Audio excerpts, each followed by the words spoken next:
Hello, we are now going to look at how to set goals and attain them by identifying and making use of our leeway for negotiation. Negotiation is a means of overcoming conflicting objectives through compromise. A supplier requesting an increase in the price of their product will generate a divergence of interest with a client that wants their margin to remain the same or improve. To overcome this, an agreement must be reached on a point that is disputed. This could be a cap on the increase, the creation of a compensatory discount, an agreed date on which the increase will take effect. In order to reach an agreement, I need to have defined the settlement range for my negotiation. I will look at the maximum potential increase in price that I can accept, for example, 20%. I can then negotiate this point, and I must be clear about what I want. I state what I want to agree on a cap to this price increase.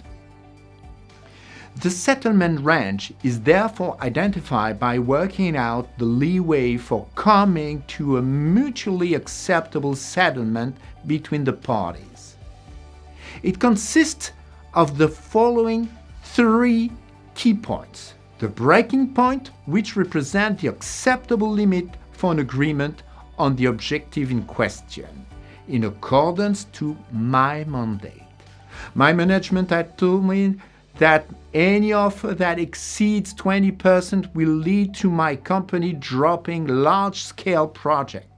This is the breaking point. The starting point represents the initial offer. It is ambitious and reasonable in order to widen the settlement range and set a credible framework for the agreement. I propose a starting point of 5%. This is the value at which the effect of the increase on energy price is shared out fairly, not nil, which would be inconsistent with the acceptance of a price increase in principle. The objective realistic point represents the point at which a realistic objective settlement can be found. According to the statistics, if a negotiator only set up two levels, starting point, breaking point, the settlement will be made usually around the breaking point for more than 70% of the case. It is, therefore, important to include a third point, the objective point, for an optimal settlement. I choose to set up the objective point at 16% because it is a position that reflects the challenges faced by both parties. I believe that it would be possible to go beyond this point, but it would pose a serious difficulty. It will be difficult to go beyond the objective point. There will be difficulty because my resistance will be much higher.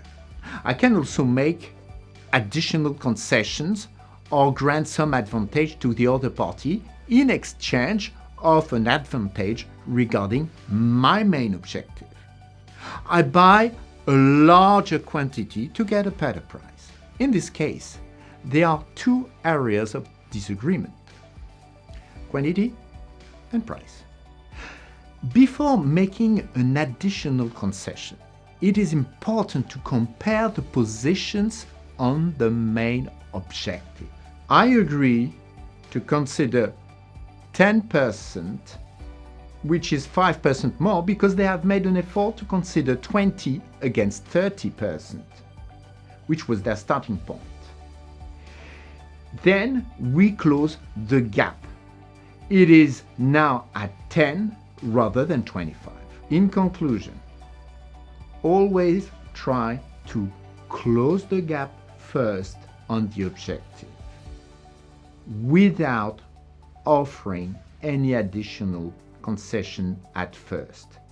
This will lower tension and help to avoid objections on the proposal.